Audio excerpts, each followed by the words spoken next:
اللہ کی قسم 14 اگست کو یہ جھنڈیاں لگانے والا، بازار سجانے والا، بڑے بڑے ڈیک لگا کے ان کے سامنے ناچنے والا، اس بد نصیب کو کیا پتہ ہے؟ ان بوڑھوں سے پوچھو 14 اگست کا دن تو 20 لاکھ شہداء کی یاد کا دن ہے۔ 50 سال پہلے تو اس دن کو بیٹھ کے بابے رو رہے ہوتے تھے اور اپنی نوجوان نسل کو بتاتے تھے میرے بچوں یہ وہ دن ہے جس دن پتہ چلا تھا کہ فیروز پور سے ٹرین چلی ہے اور قصور آ رہی ہے۔ مجید نظامی کھڑا تھا وہاں پر منتظر کہ ٹرین آ رہی، اس کے استقبال کرنا ہے، اور جب ٹرین آ کے رکتی ہے تو کیا دیکھتے ہیں؟ سارے ڈبوں کے اندر لاشیں ہی لاشیں ہوتی ہیں، سلامت اور زندہ کوئی بھی نہیں ہوتا۔ باقی پچھلی ٹرین کے ڈبے میں جاتا ہے جہاں رونے اور چلانے کی آوازیں آتی ہیں، اس ڈبے کو کھول کے دیکھتے ہیں تو اس میں 1 سال سے لے کے 7 سال تک کے سارے بچے ہیں، لیکن ان بچوں کی حالت یہ ہے، ہیں تو وہ زندہ مگر کسی کا بازو کٹا ہے، کسی کی ٹانگ کٹی ہے، کسی کی ناک کٹی ہے۔ اس طرح سے جانور کے ساتھ بھی ایسا سلوک نہیں ہوتا جو مسلمانوں کی نسل سے کر کے ہندوستانیوں نے پاکستانیوں کو آزادی کا تحفہ دیا۔ 14 اگست کو ڈھول اور باجوں کے سامنے ناچنے والا اپنی تاریخ بھولتا ہے۔ اللہ کی قسم اگر اس دن کا غم، دکھ اور اس دن کی شہداء کی شہادتیں اس کو یاد ہو تو کبھی یہ رویہ، یہ انداز، یہ واجے، یہ گاجے، یہ گلیوں کا سجانا، اس کی سوچ بھی ہمارے مسلمان کو نہ ہو۔ اصل مصیبت یہ ہے کہ ہم نے صرف نظر کر دیا اور ہم نے پس پشت ڈال دیا ہے اپنے 20 لاکھ شہداء کی قربانیوں کو۔ ہم نے سمجھا 14 اگست ناچنے، گانے اور جناب پارکوں میں جانے اور نئے کپڑے پہننے کے لیے آئے۔ آزادی اللہ دیتے ہیں لیکن ان آزادیوں کی قدر کوئی قوم کرتی ہے۔ دیکھ لیں کتنے پریشان ہیں محمد الرسول اللہ صلی اللہ علیہ وسلم، اللہ کے نبی ہو کے رات کو چھپ کے مکے سے نکل کے جا رہے ہیں۔ ایسا بھی ہوتا ہے قوم اتنا تنگ کرنے پہ آ گئی، وہ بیت اللہ جو رب کا گھر ہے، جو حج کے لیے، عمرے کے لیے، طواف کے لیے بنا ہے۔ امام الانبیاء جناب محمد الرسول اللہ صلی اللہ علیہ وسلم بیت اللہ کے لیے دعائیں کیا کرتے، مکے کے لیے میرے نبی کی دعائیں ہیں۔ اللہ اکبر کبیرہ، جس مکے کے لیے دعائیں کی، جس مکہ میں میرے نبی نے اپنے صحابہ کرام کے لیے اور صحابہ کرام کے کاروبار کے لیے دعائیں کی، آج حالات اتنے تنگ آ گئے، میرے نبی رات کو چھپ کے مکہ سے نکل کے مدینہ جا رہے ہیں۔ اللہ اکبر کبیرہ، جا مدینہ رہے لیکن میرے نبی کا چہرہ بار بار مکے کی طرف اٹھتا ہے۔ بابا جی سمسام رحمۃ اللہ علیہ فرماتے ہیں، مڑ مڑ پہ ویکھن نالے ہنجو نے کیریاں، اللہ نے چک لیاں رزق دیاں ٹیریاں، چاندہ سی دلے تھے پڑھدا نمازاں میں، اللہ دے اگے کردہ عجز نیازاں میں، پر چنگی اولاد نہیں ہو اے نیک خمیر دی، چٹھی آسمانوں آئی بدرے منیر دی۔ خالق کائنات نے فرمایا میرے نبی مکہ والوں نے آپ کی قدر نہیں کی، آپ کو پریشان، آپ کے صحابہ کو پریشان کیا، آپ مدینہ میں چلے جائے۔ ہجرت کر کے میرے نبی مدینہ میں چلے گئے، لیکن مدینہ میں جا کے میرے نبی صلی اللہ علیہ وسلم نے تیاری کی، اپنے صحابہ کو جمع کیا۔ 2 سال ابھی گزرے ہیں، میرے نبی اپنے صحابہ کو لے کے بدر کے میدان میں آئے، جنگ لڑی، جہاد کیا مکہ والوں کے ساتھ۔ اللہ ذوالجلال نے مکہ والوں میں میرے پاک نبی صلی اللہ علیہ وسلم کو میدان بدر میں فتح نصیب فرمائی۔ اللہ فرماتے یاد کرو وَاذْكُرُوا اِذْ أَنْتُمْ قَلِيلٌ مُسْتَضْعَفُونَ فِي الْأَرْضِ، میرے نبی جب مکہ میں تھے بڑے تھوڑے تھے، بڑے کمزور تھے، ڈرتے ڈرتے پھرتے تھے۔ فَآوَاكُمْ وَأَيَّدَكُمْ بِنَصْرِهِ، ہم نے آپ کو جگہ دی مدینہ میں اور ہم نے آپ کی مدد کی۔ لَعَلَّكُمْ تَشْكُرُونَ، اور شکریہ یہ ہے کہ آپ اس جگہ کو واپس لو جو جگہ آپ سے کافروں نے چھینی ہے۔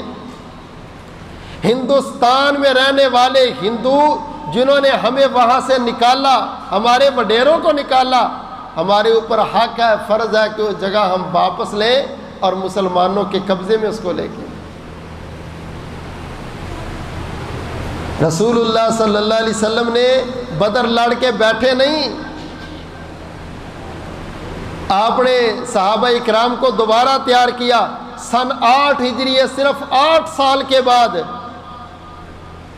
ہمیں آئے تو 77 سال ہو گئے ہیں، نبی تو 8ویں سال واپس آ گئے تھے اپنے ملک میں۔ 8 سال کے بعد آپ نے فرمایا میرے صحابہ کیا پروگرام ہے تمہارا؟ میں چاہتا ہوں مکہ جہاں سے ہمیں رات کو نکالا گیا ہے وہ مکہ ہم واپس لیں۔ صحابہ نے کہا نحن الذین بایعوا محمد علی الجہاد ما بقینا ابدا، ہم نے یہ بیعت کر لی ہے آپ کے ہاتھ پر، زندہ رہیں گے تو آپ کی مرضی کے مطابق رہیں گے، موت آئے گی تو جہاد کرتے کرتے اس راستے میں شہادت کی موت میں۔ آپ اشارہ کریں،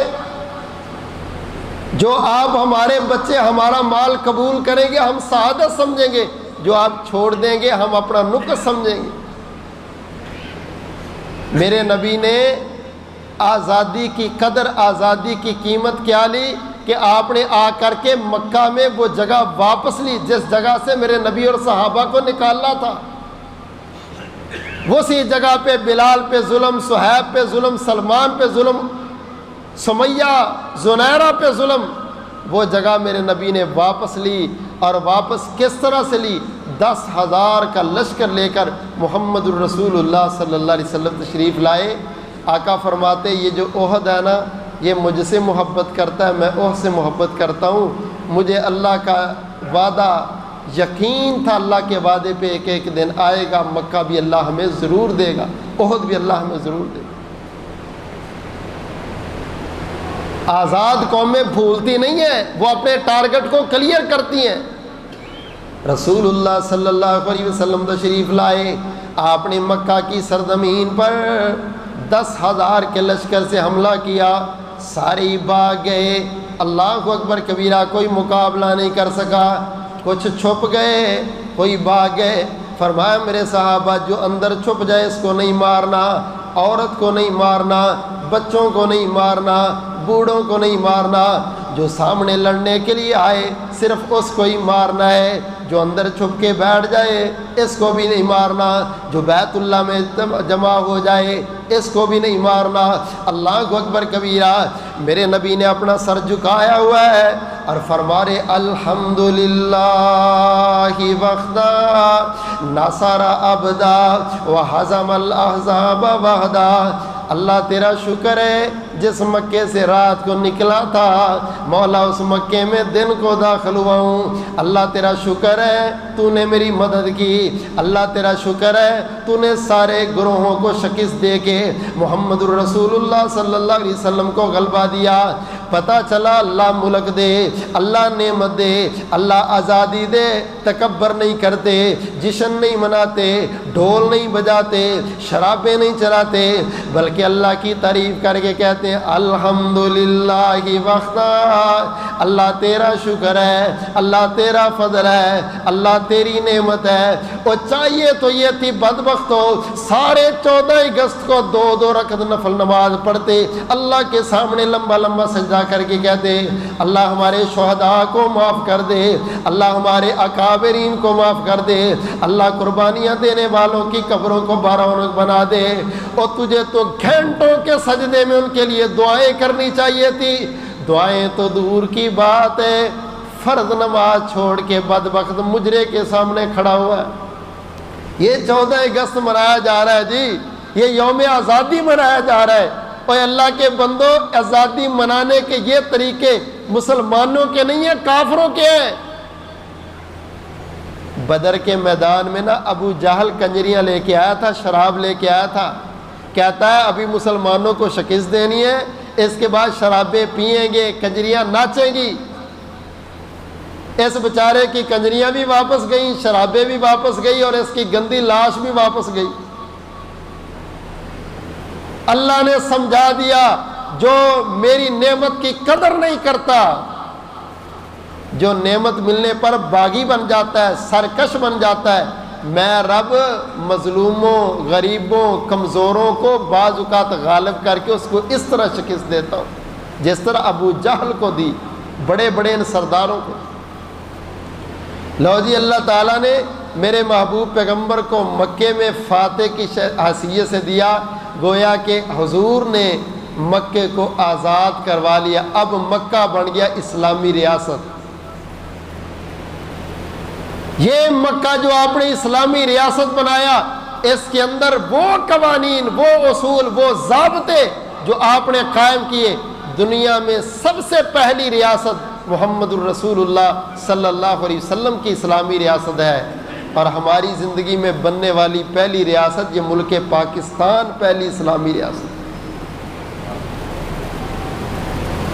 اسرائیل یہ یہودیوں کی ریاست ہے جو عقیدہ یہود پر مبنی بنی، اور دیکھ لو انہوں نے کتنی ترقی کی۔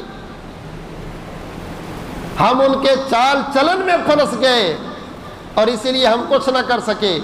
رسول اللہ صلی اللہ علیہ وسلم نے جو ترقی کی نا، آپ کی ترقی کو مسلمانوں نے تو کیا، کافروں نے جو مانا وہ صرف ایک لفظ سنے، پھر ہم بات آگے لے کے جاتے ہیں۔ انگریزوں کی ایک بہت بڑی سپہ سالار ہے، ان کی قومی اسمبلی میں کھڑی ہوئی اور کہنے لگی، یہودیوں میں تمہیں ایک بات کہنے لگی ہوں، لیکن اس عہد پر بات کہوں گی کہ یہ بات میرے مرنے کے بعد شائع کرنا، میری زندگی میں شائع نہ کرنا۔ انہوں نے کہا بتاؤ۔ کہنے لگی، کھا پی کے مرنا چاہتے ہو یا بھوکے جینا چاہتے ہو؟ انہوں نے کہا جی بھوکے جینا چاہتے ہیں۔ کہنے لگی پھر آج کے بعد نخروں والے ناشتے چھوڑ دو، نئے نئے کھانے چھوڑ دو، سارا پیسہ مجھے جمع کرواؤ، میں اس پیسے سے اسلحہ خریدوں گی۔ کسی نے اس کو پوچھا، بی بی تیرا دماغ یہاں کیسے بن گیا؟ تو عورت ہے، تیرا کام ہے گٹروں کی صفائی کرانا، محلے کی گلیاں ٹھیک کروانا، جو ماشاءاللہ ہوتا ہے، جو جیسا بندہ بیٹھ جائے گا اس نے ویسے ہی کام کرنے۔ بی بی کو بٹھاؤ گے تو وہ گلیاں روڈ ہی صاف کروائے گی، ساتھ ساتھ سارے تمہارے گھر بار بھی صاف ہو جائیں گے۔ تیری یہ عقل کیسے آ گئی؟ اسلحہ، سامان، یہ قیمت؟ کہنے لگی میری اس بات کو شائع میرے مرنے کے بعد کرنا، میں نے کائنات کے سب سے بڑے سپہ سالار اور لیڈر کو پڑھا ہے جو مسلمانوں کے مکہ کے اندر ریاست کے حکمران پہلے محمد الرسول اللہ صلی اللہ علیہ وسلم تھے۔ جب میں نے ان کو پڑھا تو میں نے کیا پڑھا ان کی زندگی میں؟ کبھی ان کو ایک دن کا کھانا ملتا تھا، کبھی دن میں ایک دفعہ بھی کھانا نہیں ملتا تھا۔ جب وہ دنیا سے گئے تو ان کے گھر میں ایک وقت کا کھانا نہیں تھا، مگر اس کے گھر میں 9 تلواریں تھیں۔ میں سمجھ گئی کہ دنیا پہ ترقی کرنی ہو تو کھانے کی چیزیں جمع نہیں کرتے، اسلحے کو جمع کرتے۔ کافروں نے سیکھ لیا ہے، نہیں سیکھا تو اپنوں نے نہیں سیکھا۔ یہ تو یہاں بیٹھ کے جس بیچارے نے ایٹم بنایا تھا اس کو سزا ایسی دی ڈاکٹر عبد القدیر کو کہ دوبارہ کوئی زندگی میں ایسا کارنامہ نہ کرے ملک کے لیے۔ جو بیچارہ اچھا اٹھے گا وہ جیلوں میں جائے گا۔ کیا سزا ہے؟ کیونکہ ملک کے لیے اس نے کام کیوں کیا۔ یہ بیچارے سارے غدار، ان کے وفادار، ان کا کھانے والے جو ملک تیرے پہ حکومت کرتے ہیں، بچے ان کے ادھر پڑھتے ہیں، پراپرٹی ان کی ادھر بنتی ہے، فیکٹریاں وہاں سے خریدی جاتی، فلائٹ وہاں کے سودے ہوتے، ادھر کا کرنل جنرل جاتا ہے جزیرے کے جا کے سودا کر لیتا ہے۔ اس سے پتہ چلتا ہے کہ یہ تیرے ملک کے کتنے باوفا ہیں۔ ہر شاخ پہ الو بیٹھا ہے، انجام گلستہ کیا ہوگا؟ محمد الرسول اللہ صلی اللہ علیہ وسلم سے سیکھنے والی یہ یہودن عورت کیا کہتی ہے؟ اگر دنیا میں غلبہ پانا ہے تو نخرے کے کھانے چھوڑ دو۔ پیغمبر کی زندگی پڑھیے، آپ دنیا سے گیا تو گھر میں 9 تلواریں چھوڑ کے گئے۔ یہ ہے پہلے حاکم مسلمانوں کے، ریاست مدینہ کے پہلے حاکم جنہوں نے اصل حکومت کی ہے۔ امام الانبیاء جناب محمد صلی اللہ علیہ وسلم کو خالق کائنات نے فرمایا، میرے نبی اعلان فرما دو، بلا ان تصبروا وتتقوا ويأتوكم من فورهم هذا يمددكم ربكم بخمسة آلاف من الملائكة مسومين۔ اے میرے پیغمبر ان لوگوں کو اگر صبر کرو گے، اپنے اندر تقوی اختیار کرو گے، اللہ فرماتے جلد بازی نہ کرو، میں آسمان سے بھی مدد پیدا کروں گا، ایک نہیں دو نہیں 5000 فرشتے سپہ سالار زمین والے تمہارا ساتھ نہیں دیں گے تو میں آسمان سے فوج بھیج دوں گا۔ آپ اپنے ملک کو سٹینڈ کرنے کی کوشش کرو، تم ایٹم کی خاطر کیوں روتے ہو؟ اللہ فرماتے تمہارے لیے قوت میں آسمان سے بھیج دوں گا، تم تو بندے کے پتر بنو۔ غداروں کے لیے مدد تو زمینوں سے بھی نہیں آتی، آسمانوں سے دور کی بات۔ وفادار بنو، رب والے بنو، رب کی بات کرو، رب کا قانون لاؤ، رب کا دین لاؤ، رب کی شریعت لاؤ، رب کے دیے ہوئے ملک میں۔ اللہ فرماتے آسمان سے میں مدد کروں گا، اور زمین کے اندر کوئی ملک تمہارا ساتھ نہیں دیتا، آسمان والا رب تمہارے ساتھ کھڑا ہے۔ امام الانبیاء جناب محمد صلی اللہ علیہ وسلم کی بصیرت، آپ کا نظریہ، آپ کی سوچ، آپ کی فکر کو اپنانے والے میرے پیغمبر کے بعد ریاست مدینہ کے دوسرے حکمران ابو بکر ہیں۔ سیدنا ابو بکر صدیق رضی اللہ تعالیٰ عنہ کی زندگی پڑھو ہمارے حکمرانوں، اگر اس کو بنانا ہے اسی نہج پر عروج اور عزت چاہیے تو پڑھو نا ذرا زندگی صدیق اکبر کی۔ نبی کے بعد مسلمانوں کا پہلا لیڈر ہے، جب حکمران بنے نا تو فرمانے لگے میرے احساسے لکھ لو، لکھ لیے گئے ان کے احساسے، فرمانے لگے جب میں مروں گا نا تو جو کچھ بھی ان کے علاوہ ہوگا وہ سارا بیت المال میں جمع ہو۔ حکمران بنتے وقت جو احساسے میرے ہیں نا، جب میں حکومت کو چھوڑوں گا تو اس وقت میرے پاس وہی چھوڑنا جو پہلے تھا، باقی جتنا بھی ہو وہ سارا بیت المال میں جائے گا کیونکہ وہ میرا نہیں ہے۔ دعویٰ کرے ہیں کون حکمران کرتا ہی کہ ہم جب حکومت میں آئے، کون ایم این اے کون ایم پی اے یہ دعویٰ کرتا ہے کہ لو جی میرے احساسے لکھو، اب 5 سالہ اس ٹنور کے بعد میرا محاسبہ کرنا، اگر کوئی نئی چیز آئی ہو تو وہ پاکستان کو دوں گا۔ اس پر حکومتیں اور ملک چلتے ہیں، غداریوں سے کچھ نہیں ہوتا، غداری سے بے برکتیں ہوتی ہیں، نحوست ہوتی ہے، اللہ کے عذاب آتے ہیں، عدل سے، انصاف سے، امانت داری سے رب کی رحمتیں ہوتی ہیں۔ جناب صدیق اکبر رضی اللہ تعالیٰ عنہ دنیا سے جانے لگے، فرماتے ہیں لوگوں جب میں فوت ہو جاؤں میری نماز جنازہ ادا کرنا، اور مجھے کفن نیا لباس نہیں بلکہ میرے پرانے کپڑوں میں ہی دے دینا۔ جناب صدیق کی بیٹی عائشہ رضی اللہ تعالیٰ عنہ ام المؤمنین بیٹھی ہیں، کہنے لگی بابا جان یہ آپ کیا کہہ رہے ہیں، کیا ہمارے پاس اتنا بھی نہیں کہ ہم آپ کو نیا کفن دے سکیں؟ فرمانے لگے بیٹی عائشہ نئے لباس تو زندہ لوگوں کی ضرورت ہوتے ہیں، مرنے والے کو لباس جیسا بھی دے دو قبر میں تو عمل کام آئے گا، لباس کام نہیں آئے گا، اس لیے میرے انہی کپڑوں میں مجھے دفنا دینا۔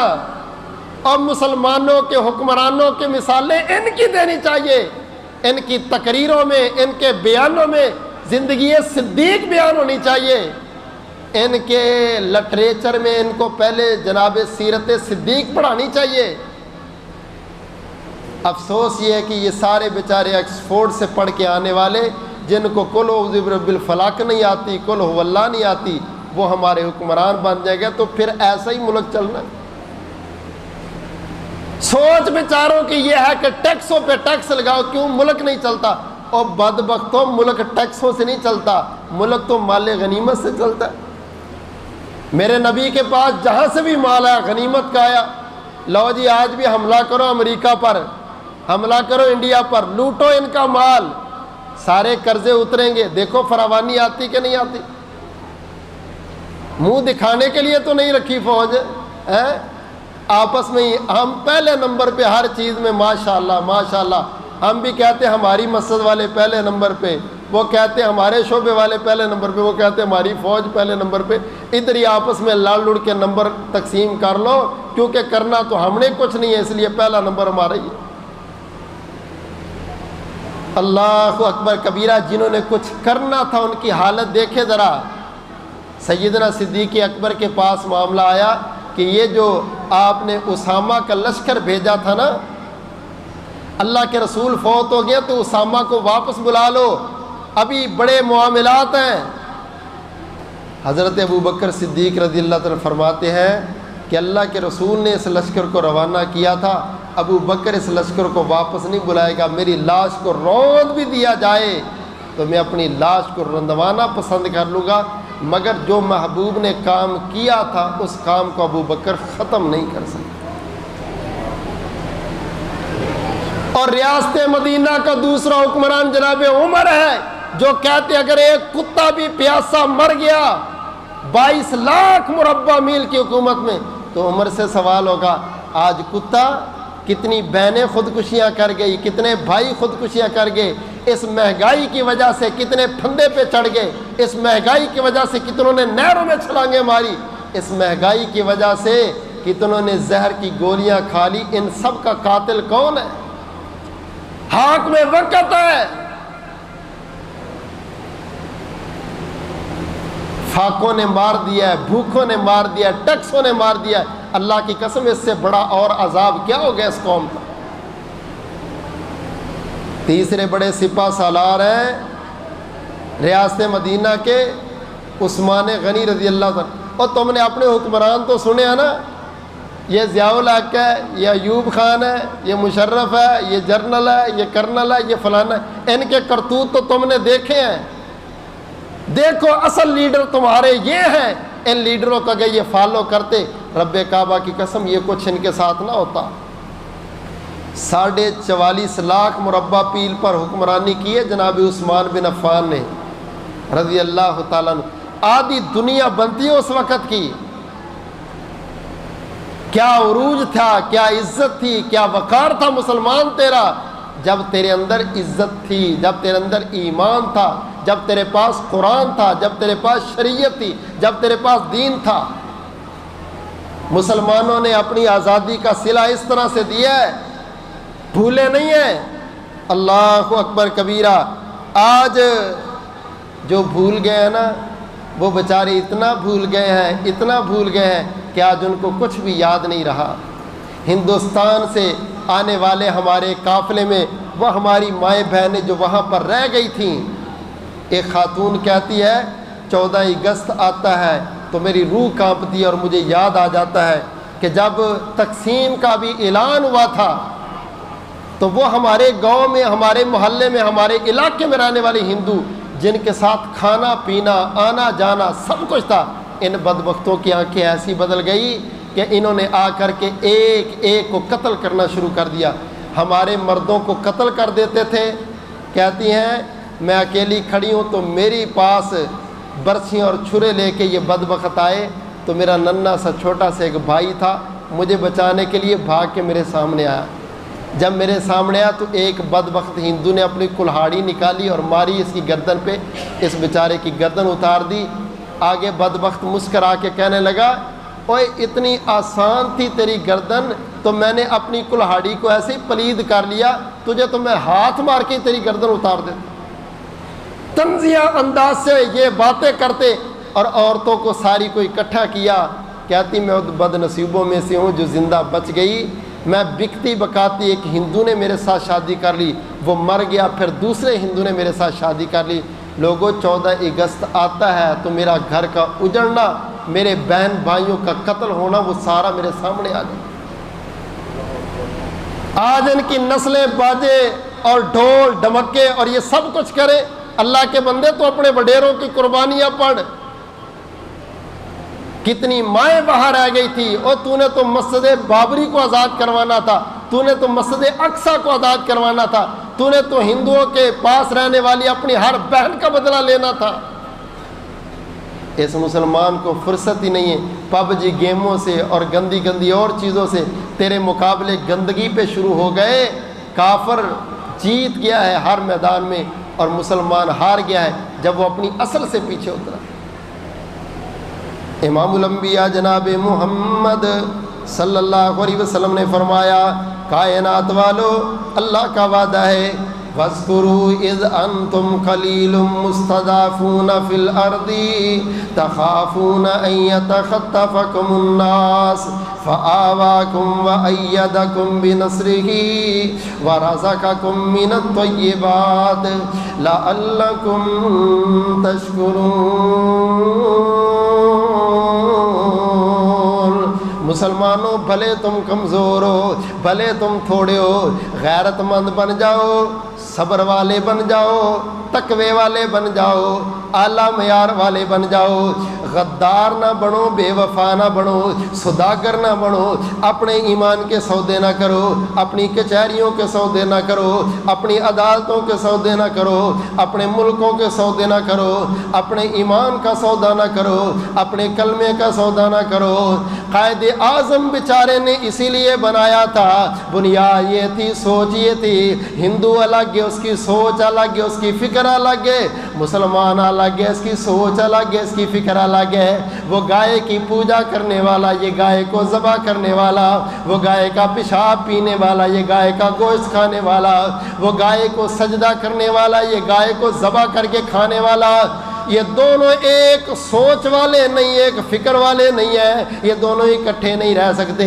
ہماری ریاست بنائیں گے اپنا ملک بنائیں گے اپنا قانون بنائیں گے قرآن کو آئین بنائیں گے اور اسی بنیاد پر نعرہ لگا تھا پاکستان کا مطلب کیا لا الہ الا اللہ محمد الرسول اللہ.